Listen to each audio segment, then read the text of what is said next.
Hello everyone! Today I want to talk about inflammation. First of all, what the fuck is inflammation? We hear this term really often and we imagine fire in our body. But what is inflammation? What does it actually do and why is it so harmful to us? Well, today I'm going to try to demystify and simplify this for you as much as possible. So, inflammation is a crucial part of your immune system. Inflammation, or acute inflammation, is part of the mechanism that basically when you get hurt, when you have a toxin in your body, your immune system goes, oh my God, there's something that's not supposed to be here, or oh my God, my body is being harmed. It's gonna rush a ton of army, basically your white blood cells will go and try to attack it or to preserve it or heal it, whatever. It increases your blood flow to those areas, so an acute inflammation. So if you get a cut, for example, and it gets really red and inflamed, that is your inflammation at work to heal that wound. So that's inflammation in a very simplified way.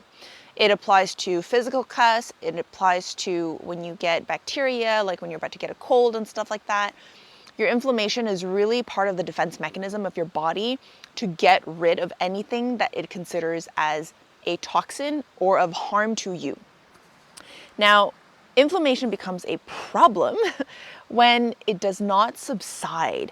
So we call this often low inflammation or low chronic inflammation. And this is just like your body is in a constant low inflammatory state. Now, this becomes an issue because it raises your body's own defense mechanism essentially goes out of whack and it never gets any rest. When you have acute inflammation, it's like you have a little army that's ready to work, and when there's something bad that shows up, it rushes to it, it gets rid of it, and then it goes back to rest. Low chronic inflammation is like an army that's been at war nonstop for years, and therefore the resources are depleted, the energy is depleted, it's no longer strategizing properly, like none of it is really working.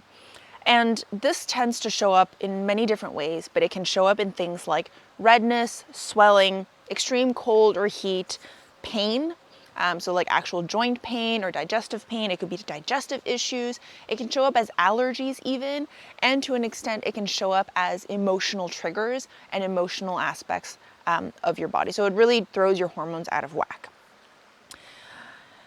Now that's kind of in the short term.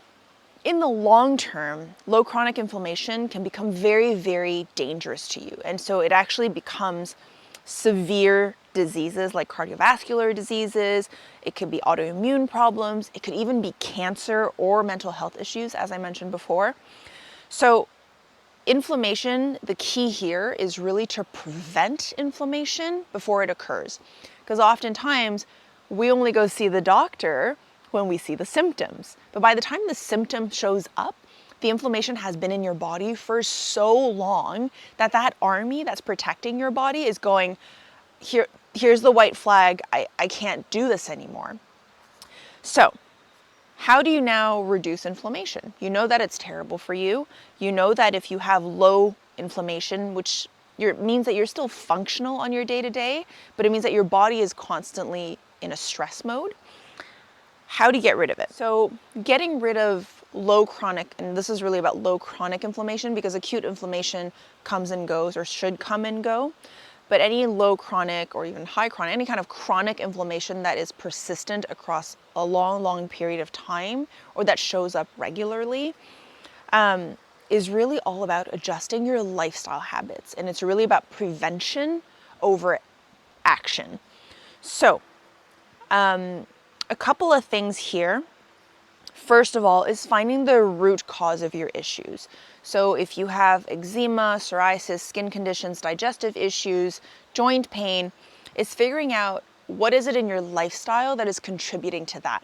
Don't focus on the symptom, focus on the root, which is basically your lifestyle habits, whether that is nutrition, exercise, movement, getting fresh air, your environment, your stresses. All of those things are root causes of inflammation that need to be addressed more so than the symptom. If you address the root cause, the symptoms will fade over time. 2 is really Assessing your wellness in a holistic manner. So it's a little bit similar to number one, but it's not just doing one thing and not focusing only on one thing and not just masking the symptom. It's really getting to the bottom of why you are inflamed and why your body is reacting this way. So it's important, like I said from point number one, is checking how's my nutrition, how's my workout and exercise / movement, and how is my stress. These three things composes the basis of what makes you healthy and what will help you reduce inflammation in the long run. Definitely don't do all of them at once because it can be very, very daunting. However, make it into a plan to tackle and address each of these factors in the long run. And this leads me to my third point, which is to address your long-term stressors and learn to move through your stress cycle. So don't just put a Band-Aid on this. Really look at it, okay, I want to be healthy for 5, 10, 15, for the rest of my life. Not just for this summer season so I can flaunt a bikini, but really looking at it long term, because this is something that will really fundamentally change your life. And then learn to move through your stress cycle. So learn to understand what are the stressors in your life and what are the stresses, and how to minimize the stressors, and then also how to move out of the stress cycle itself to lower your cortisol and reduce inflammation.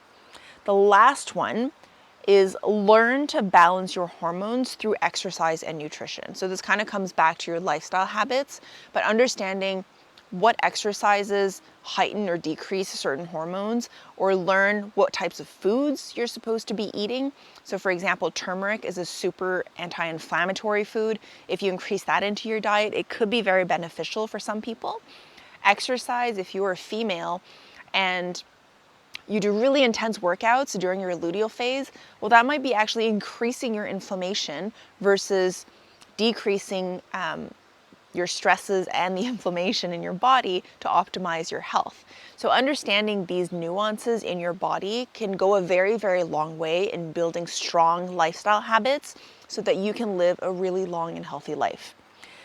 I've got a 10 life hacks video all around the fundamentals of lifestyle habits in a separate video. I will leave a link at the end of this clip for you guys, but thank you so much for watching. If you found this video helpful, please subscribe, leave a comment. I want to know what you think. I want to know what kind of inflammation that you're experiencing and what you've done to help lower those inflammations. So thank you so much, and check back every single Friday for a new video.